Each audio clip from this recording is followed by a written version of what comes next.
साक्षी सोते समय बहुत हल्का महसूस कर रही थी। शाम को मिश्रा अंकल घर आए थे। जहाँ जहाँ से साक्षी ने कर्ज लिया था, उन सब लोगों के नाम की लिस्ट लेकर गए और कहा, अब तुम्हें कोई परेशान नहीं करेगा। मैं तुम्हारे पापा जी से भी बात करूँगा। और फिर विनायक ने भी तो वादा किया है कि वह उसे समीर के पास लेकर जाएगा।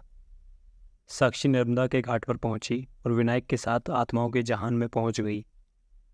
आत्मा का जहान बहुत सुंदर था। अजीब अजीब बड़े बड़े सुंदर फूल लगे थे। वातावरण बेहद शांत और प्रेममय महसूस हो रहा था। विनायक ने एक जगह देखा, फूलों के झूले में समीर झूल रहा है। विनायक बोला, लो मिल लो अपने समीर से।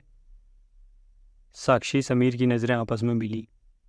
साक्षी रोमांचित होकर चिल्लाई, समीर, साक्षी। दोनों एक दूसरे की तरफ भागे। नीचे जमीन में फूल ही फूल पड़े थे।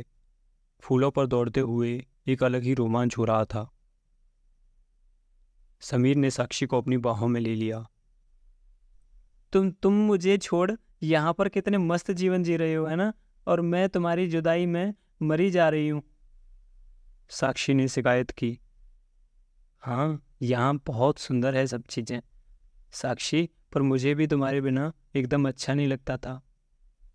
अपनी बाहों में साक्षी को जकड़ते हुए समीर ने कहा, अब तुम आ गई हो ना, अब बहुत अच्छा होगा। अब हम कभी जुदा नहीं होंगे। सच? अच्छा, क्या मुझे ये जहान नहीं दिखाओगे? साक्षी ने उत्सुकता से पूछा।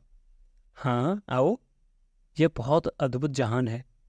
देखो, यहाँ पर जानवर, इंसान, पशु, पक्षी सभी की एक ही भाषा है। साक्षी ने देखा, दो चिड़िया बातें कर रही थी और गायें भी आपस में बातें कर रही थी। सभी की भाषा उसे समझ में भी आ रही थी। साक्षी हैरान रह गई। समीर बोला, यहाँ कोई किसी को नहीं मारता, ना कोई किसी से लड़ाई झगड़ा करता है। अच्छा, फिर मांसाहारी जानवर क्या खाते हैं? जब भी कोई अपना शरीर छोड़ता है तो वह उसे खाकर अपना पेट भरते हैं। और यहाँ की एक और विशेषता है, यहाँ पर चीज़ें भी खराब नहीं होती, क्योंकि यहाँ के लोगों की सोच, नीयत, भावना सब अच्छे हैं। तो यहाँ वस्तु कैसे खराब हो सकती हैं? सारी वस्तुएं यहाँ शुद्ध रहती हैं। शुद्ध वातावरण, शुद्ध प्रकृति। अच्छा। साक्षी भाव विभोर हो गई, बोली, इसलिए इस जहान में आकर बहुत सुकून मिल रहा है।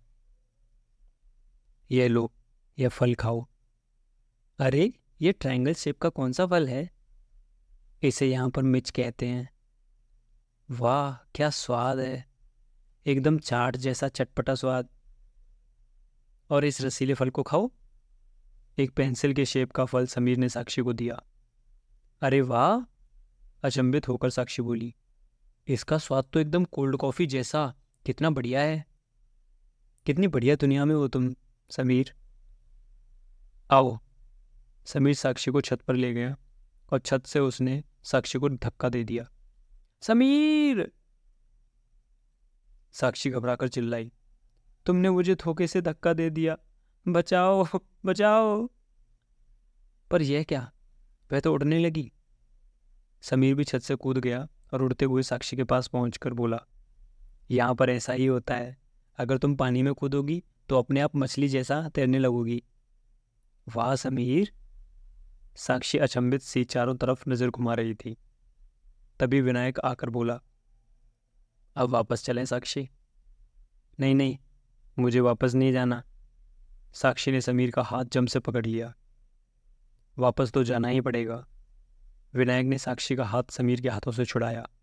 नहीं नहीं, मैं वापस नहीं जाऊंगी, साक्षी बार बार कह रही थी और सहमा सा सूर्या साक्षी को हिलाकर पूछ रहा था, मम्मी जी, आपको क्या हो गया? साक्षी उठकर बैठ गई। उसे समझ में नहीं आ रहा था कि यह सपना है कि सच में वह विनायक के साथ आत्माओं के जान से वापस आ गई है।